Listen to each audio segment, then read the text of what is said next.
At the Global Liver Institute, we believe it all starts with a patient. So what happens when a patient, a liver patient no less, one of the 500 million people living with conditions that often go undiagnosed, untreated, or misdiagnosed, mistreated, and stigmatized, brings the challenges of liver patients front and center? And what happens when a patient then leads a discussion with world experts in policy, research, clinical care, and wellness on ways to overcome these challenges? Let's find out today on GLI Live. Hello and welcome. We're going to fix that. The wonders of technology from around the world. And that is what we are featuring today, an opportunity on this episode of GLI Live to meet some of our fantastic NASH Day partners from so many different countries. One of the things that I don't think people realize as we talk about the need for a global movement in fatty liver disease and NASH is that that movement has already started. And so I am so excited as the host of this show and as the CEO of the Global Liver Institute to introduce you to some of those fantastic leaders today. We have with us Michael Nyawino, who joins us from Kenya, Jackie Maalouf, who joins us from Lebanon, Scott Suckow, who many of you know, who is the chair of our Liver Action Network, who's in San Diego in the United States. Tatjana Reic is also a great long-term friend of GLI from Croatia, and Dr. Partha Mukherjee from India. And so welcome to all of you. So perhaps in that order, starting with our guest from Kenya on the great continent of Africa. Michael, will you start with just telling our listeners, our watchers, a little bit about your organization and what you do? Yes, thank you, Donna. As you've all had Michael Ochieng Nyawino, the Executive Director of Christian Community Healthcare Foundation, Kenya, which is an NGO abbreviated as COHECF Kenya, based in Kitale, the western part of Kenya.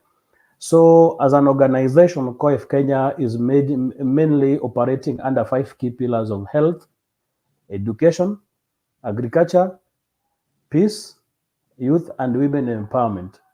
Now, under health, we felt that there is a need to be able to participate in this NASH movement because health is key. Like it is said that for a population that is not healthy, then that country will not be able to develop. So as an organization, we operate under those 5 key pillars that I've mentioned. Thank you. Thank you. And so I noticed women empowerment is one of your pillars. I know of no more empowered woman than Jackie Maalouf from Lebanon. Please tell us about DiaLeb and the work that you do and how you're part of NASH Day. Thank you very much, Donna. I'm really happy and pleased to be on this very interesting panel today, since it's a second-year collaboration around International NASH Day. That's a double pleasure even. So I'm the founder and president of DiaLeb, the National Diabetes Organization in Lebanon. And you might ask, why diabetes talking about NASH? I'll tell you. Because they have the main risk factor in common, which is obesity. Of course, you all know that, but that's why I found it very interesting at our collaboration last year to keep doing this. And when it comes to the last question, I don't want to advance now, we took really good actions. Now, if I want to tell you about DiaLeb, we have a vision to stop the rise of diabetes, especially that in our MENA region, it's really not anymore an NCD, it's more of a tsunami. of the region, and we do that through several programs. One of them, Diabetes in the Classroom, to target schools and university through awareness, because we believe we need to target all age groups. We have another program called Diabetes in the Community, where we partner with municipalities and we give awareness about type 2 diabetes, of course, prevention and good management. We have an internship program. We do a summer camp for our young population with type 1 diabetes. We have, I'm forgetting because we have too many programs. We have also, of course, the advocacy groups. And recently, in the last 3 years, due to the economic collapse and the very difficult situation in Lebanon, we started a Diabetes Medication for All initiative, which after the Beirut blast, the very unfortunate Beirut blast that I'm sure you all heard of, we had to make it even bigger. We called it Diabetes Relief. And through those two initiatives, we've been helping over many hundreds of patients, whether in a difficult economic situation or from the affected areas. I mean, if you let me go on, I'll speak a lot. You're a very effective and engaging speaker, but I will give. I think this is enough for this question. Thank you again. To talk about not only the community-based organizations that he leads in different localities, about the effect and work of the different Liver Action Network members across the United States and Canada. Yeah, thank you so much, Donna. And I'm just excited to be here. This is actually the first time I've had a chance to dialogue with leaders from outside the United States on an issue that really impacts the world. So I'm excited to hear how different folks are approaching the issue, because each community, and that's what Donna knows here in the United States and her travels across the globe, really, is that each community is really like a neighborhood, and each country's like has its own culture and interests. So I'm very pleased to represent the Liver Coalition of San Diego and the Northeast Ohio Liver Alliance as their executive director. But these are two new, very community-based organizations responding to meet the needs of their neighbors who are going to be or are impacted by non-alcoholic fatty liver disease and NASH. How we do this work, we can't do it alone. And COVID threw us a lot of interesting challenges, as it did everyone across the world. And so we pivoted and found ourselves kind of starting from scratch as we rebuilt organizations that had been kind of a door had closed. And the door that opened was Global Liver Institute with Donna's door. And so we didn't miss a beat because of Donna's response. Those organizations are coming together under this roundtable that she's created to create dialogue and strengthening. And the Liver Action Network has 12 members, organizations very much like the two I represent. And I'll talk about some of the work they're doing, but we are stronger together. As the United States, we're stronger together as a globe by this global table that Donna has set for us today. So Donna, just thank you so much. Thank you. Thank you. And Tatjana, we have worked on issues for so many years now, and it's just a testament to your responsiveness to your community that you're now working in NASH. And so tell us about the work that you're doing in Croatia. Yes, thank you. Thank you, Donna. Thank you, Global Liver Institute, to give us opportunity to present our work on this important occasion for us. Yes, that's true. Croatian Society for the Liver Diseases, whom I represent today, and I am a founder and the CEO and the president of it. We were established back in the year 2000, and we started our work mainly with viral hepatitis. Yet, several years ago, we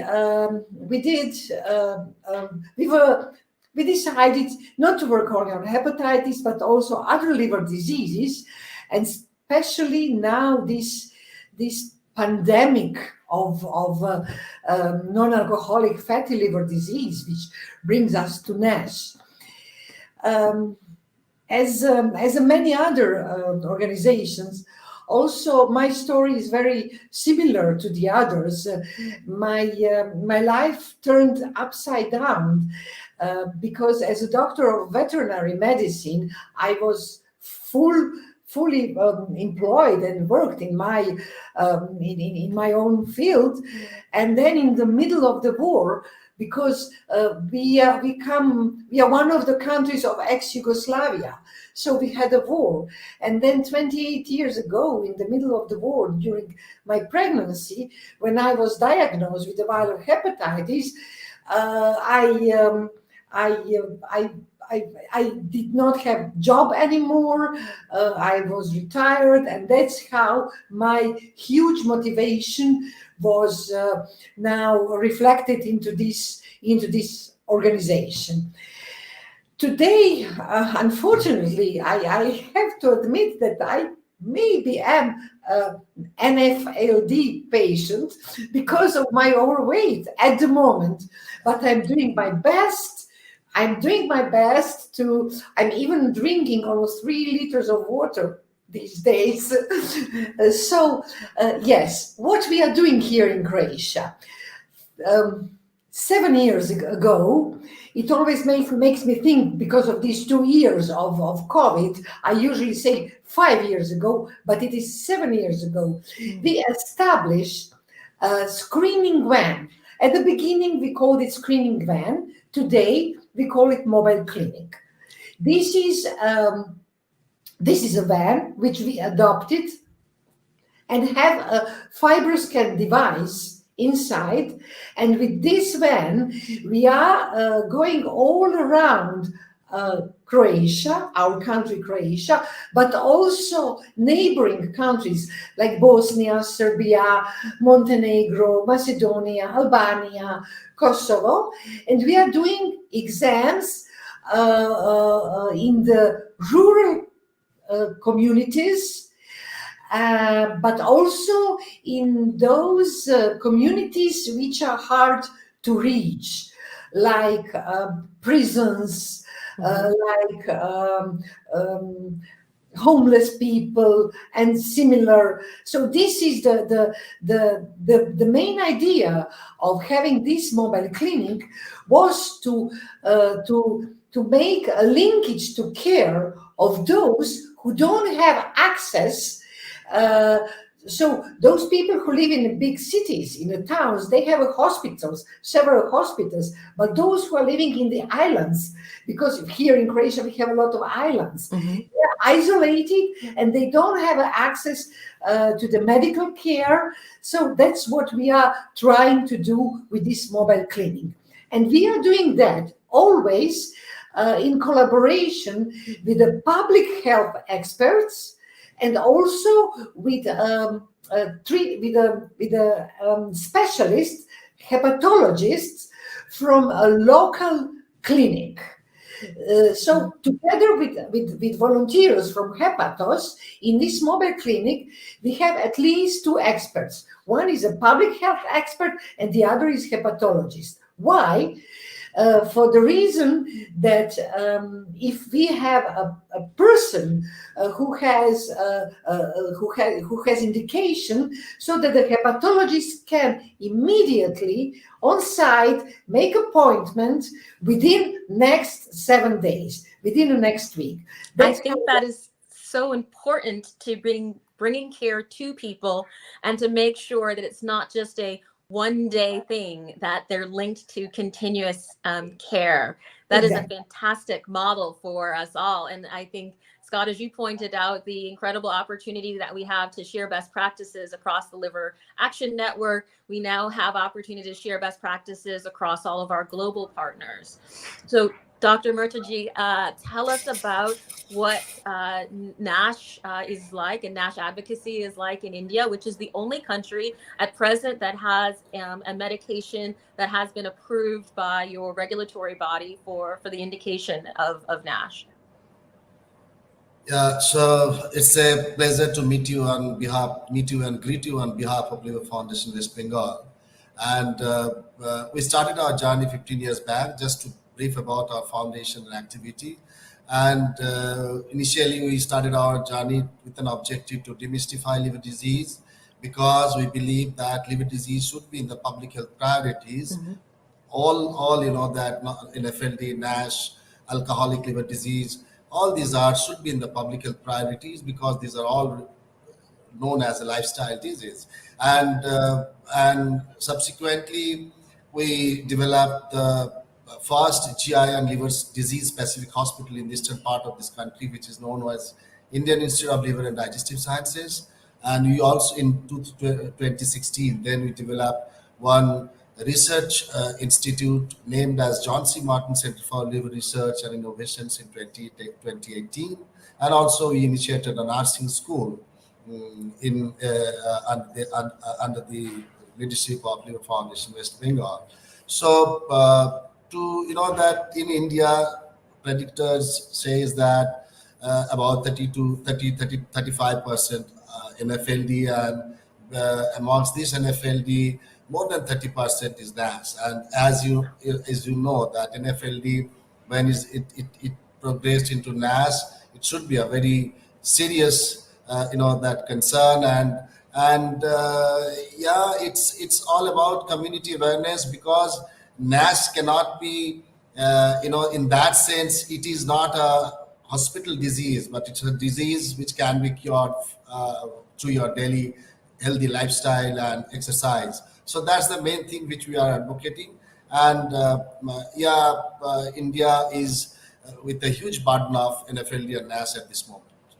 I love the fact that so many of you made the intuitive leap to liver health as part of public health, which we've launched as a campaign recently, starting in the UK, but working on globally, because that is what connects all of these issues. And Michael, you started us off with talking about the pillars of wellness.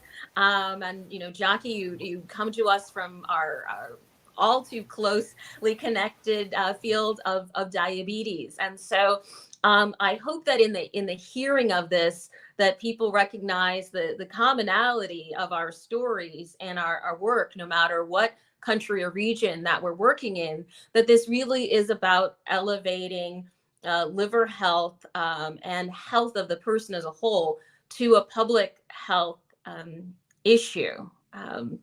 And so this is really so exciting to hear that although we may be doing slightly different programs, they're recognizing very similar needs for the spectrum of people who have fatty liver disease and the more advanced NASH. When you are dealing with 1 in 3 people potentially around the world, this really is a public health issue that needs all of us. So I wanted to circle around and just get more detail, as our theme this year is Stop NASH Now. And some folks have pushed back. We're like, well, we're not going to stop NASH right now. I said, but we can start. We can start, and we can let people know that there are things right now that they can be doing that will improve their liver health and stop future progression. And so, Michael, let me come back to you about how do you talk to people in Kenya about NASH and their opportunities to do something today about their condition or to reduce their risk. Yes, thank you, Donna. Just like you said, there is really scanty information, even from the general public, on how NASH or kidney disease, the liver disease normally comes about. Because in most cases, you realize that patients who are in the critical stage normally get diagnosed at a point where they cannot get cured. But as an organization now, what we do is we try to work in partnership with health officials to be able to create awareness within the community or the society. Now, with this, together with the gym instructors, because nowadays people just visit the gym so that they can shed some weight, but without really understanding why are they shedding that weight. Because as we all know, gym instructors, they play a bigger role in taking people through the physical exercises. But at the end of the day, they're helping people to get away from the liver disease. On the other hand, nutrition. We've had traditional foods that when people eat, tendencies of them developing NASH or liver disease is almost minimal. So as an organization, we're also encouraging our members or the community members to be able to eat or take these foods, mostly traditional vegetables, plant proteins, as opposed to the usual animal proteins that people like buying every day. I think that emphasis on nutrition and movement is certainly important. And you know, Dr. Maalouf, coming from diabetes culture, you are very familiar with giving those instructions. But I wanted to pick up on another point about the importance of involving health ministers and engaging them in this effort, particularly as we move towards liver health as public health. And I know you have a little bit experience of that. So how can others start engaging their health ministries in their various countries and regions in this? Well, first of all, let me tell you, going back to your first point, that we at DiaLeb considered our main two pillars being nutrition or healthy eating habits and physical activity. Those are the main two pillars for prevention and well management or good management of diabetes or any NCD. It can help them prevent very well. So that's why we focus a lot on nutrition. And another point also that you mentioned, in some cases, we need to educate the healthcare professionals. And there is no shame in that. They need to admit that some areas they are not very aware of, or they didn't go in depth well enough. So we have also courses to enable healthcare professionals to better carry on their work in order to, have sustainability. Now, back to the main question about the, authorities or the government. We do have our problems in Lebanon, but yes, we did have good collaboration with our Ministry of Health after knocking on the door many times. I think they got tired of me and they said, okay, come on board, let's do this diabetes campaign. And I had the privilege a couple of years ago to launch the diabetes campaign, at a national level from the ministry, involving media, involving people, and it had really a great impact, because we all know awareness is key. And in order to get to that, to spread awareness at a very high level and get to the most people, we need authorities as a backup. We need the media, we need the patient themselves, we need the healthcare professionals, we need everybody. It's a multidisciplinary approach, and it has to involve every single component from that circle. Without one of it, it will not be complete. So maybe they don't listen the first time if you knock on the door of the minister, but at the end they will, because it's their job and we are helping. So they really need to collaborate. One thing I wanted to mention, Donna, I noticed, I thought at the beginning that people really lacked awareness about diabetes. And in the last 2 years, I noticed that there is even more complicated situation in relation to NASH, whereas some healthcare professionals had to think before saying if they knew what NASH was. Right. So I think awareness is very important, and incorporating it along with the prevention of diabetes or any other NCD would be really an important call to action in order to do this global movement that you are seeking, and that I personally consider very, very important. Thank you so much. You have, you're absolutely correct that our audiences for education on International NASH Day and every day range from policymakers and health ministries to physicians themselves around this. So I'm so glad that I have so many wonderful partners to help me with this very big lift. Can I add one thing, or yes. will I have the chance to talk about the coming activity? Yes. Okay. Because we are not a liver association, we are a diabetes association. We don't have the power to invite on board the Ministry of Health, but we are inviting some of them to attend the event that we are planning for June 10 in an indirect way, to tell them that yes, we can be involved also in preventing NASH, because the risk factors are so common.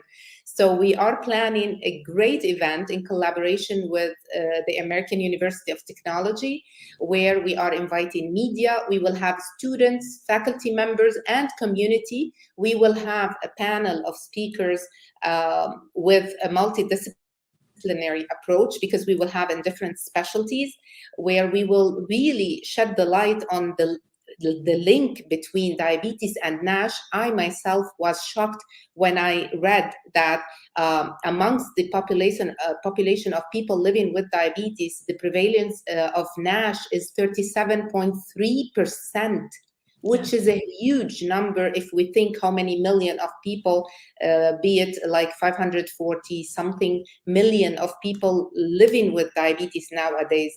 So, and also one more thing, we are going to live stream the event. So people from our region who speak Arabic will benefit from this information, as I am sending invitation to many healthcare professionals, dietitians from all the Arab world, as we will be speaking Arabic, but with the presentations in English, so we can tackle different audiences. Thank you. Thank you. No, that you allow me to bring up a very important point. Our International NASH Day materials, which are available year-round, are in 16 languages, and we are increasing the number of languages that our NASH Day panels are translated into, so that as many people as possible can experience them in their own language. And it has been, very exciting to be able to have physicians who wanted to talk to their patients, but they didn't have materials in Arabic or Turkish or other languages, and to be able to provide them those tools is really exciting. Scott, let me go to you, as I know you have a lot of exciting NASH Day activities and a screening at a federally qualified health center that we'll be working on in San Diego. So give people insights into that event in the community, or other ways that you're working at the local level. And I think we should be inviting our California and local politicians to this as well. Oh yeah, I think that's a great suggestion. And I probably shouldn't be taking as much notes as I am, but I just wanted to, at the risk of cross-talking, say, Michael, I love the non-traditional partners that we have to bring in. And based on the liver disease, those non-traditional partners look very differently.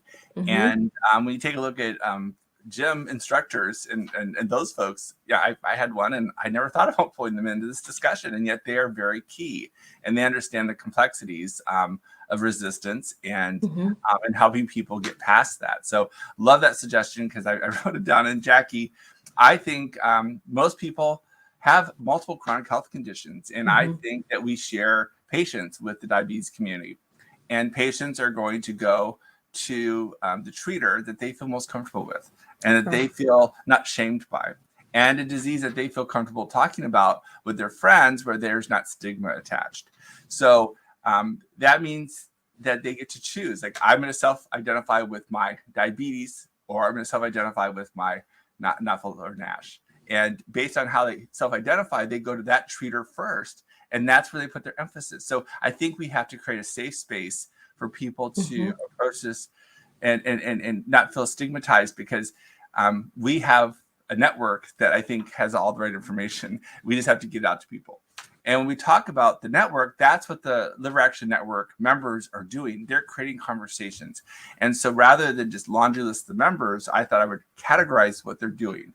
Okay. And they're really using social media. I think we deal with vast geographic areas. COVID has brought us some very horrible things.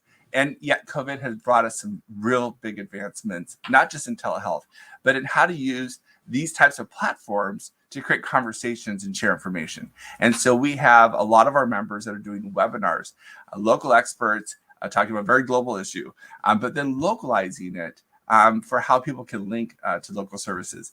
So we've got in Los Angeles, a very dynamic group. It's the Liver Health Foundation. They've got doctors all over the West Coast of the United States that have been doing webinars, and they're doing a special webinar on NASH. And it's broadcast. Now, the nice thing about that is you never know who's going to search and find that. And DLI has a great host of YouTubes, and they're actually creating a space for our Liver Action Networks to host some of those topics regionally, and so that people have this national speakers, international speakers, and then local speakers where people get their care and treatment. So I think using technology is happening. Our Texas Liver Foundation, Texas, I mean, it's a huge area. It could be probably its own country, and they're using technology in this platform. And so I think that's one of the things that I'm excited about that came from the COVID, days. And then the fireside chat. Who doesn't like fireside chats? This is kind of a fireside chat, right? It's really community dialogue because each community is different. And people say, well, my community is very different. And it is. We have different systems. We have different payers. We have different ethnicities. In California, it's based on your skin color. You might have a different situation with not-folded NASH. In fact, you might have a different outcome. So we have to approach each community different because we look and we access services differently. And so our fireside chat winner is going to be going to the Fatty Liver Alliance. And I'm excited to see kind of how they create that dialogue to approach issues. So I just wanted to highlight those, Donna. And I've got other things that I'll highlight in your next question. But I love the conversation so far. Thank you. Thank you. Well, we're coming to the close of our conversation. And I'm going to give Tatjana the last word in our call to action. But I just want people to know that we will include information on all of the organizations that are featured today in the show notes and in our social media so that people can reach out to them directly and to learn more. And so, Tatjana, what do you want most for people who are listening and maybe don't have a NASH patient organization in their country to think about what should be the call to action from today? So, let me say like this. I would like to echo Jackie a little bit, but also Scott as well, and raising awareness, using social media and advocacy are really crucial to make people around the globe aware of this new pandemic of obesity, diabetes, and which all leads to NASH. And very important for the patients with liver diseases, because in global, I think that liver diseases are neglected and very much stigmatized.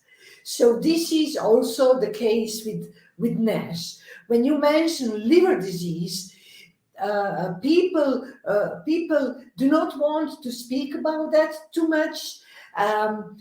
They do not want to be exposed too much. So it is about destigmatization of the disease of high importance. That's why advocacy at a high level is and was one of our main activities.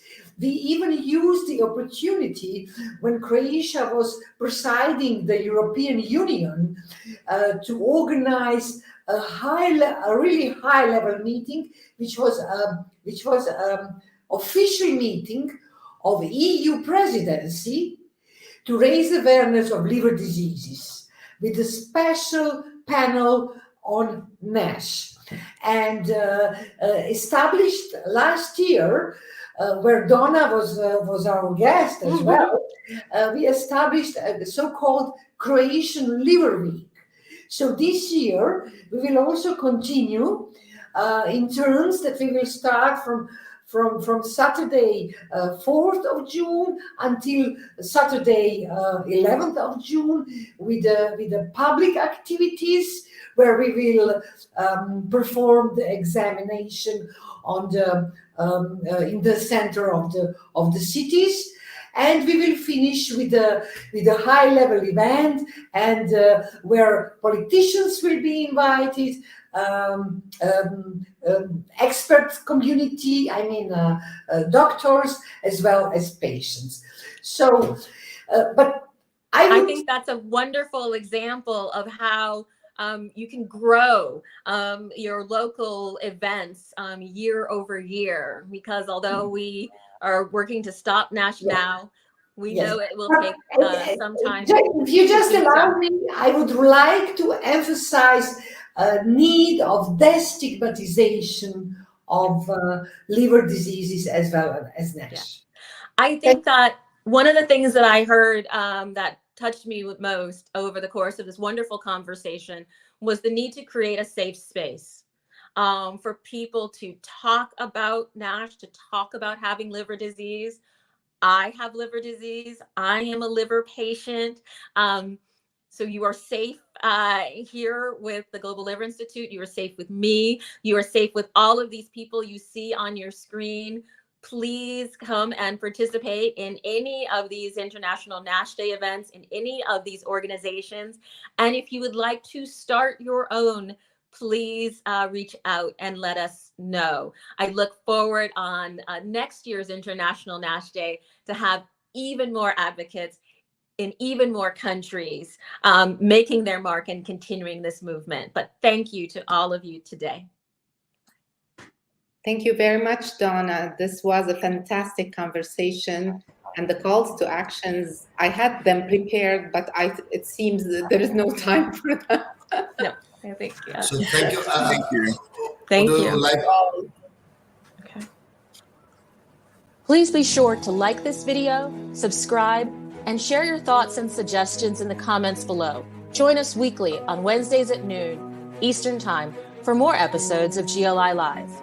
Check out our website, globalliver.org, and follow us on social media to learn more about the Global Liver Institute and stay up to date with the latest in liver health. Until next time, stay safe,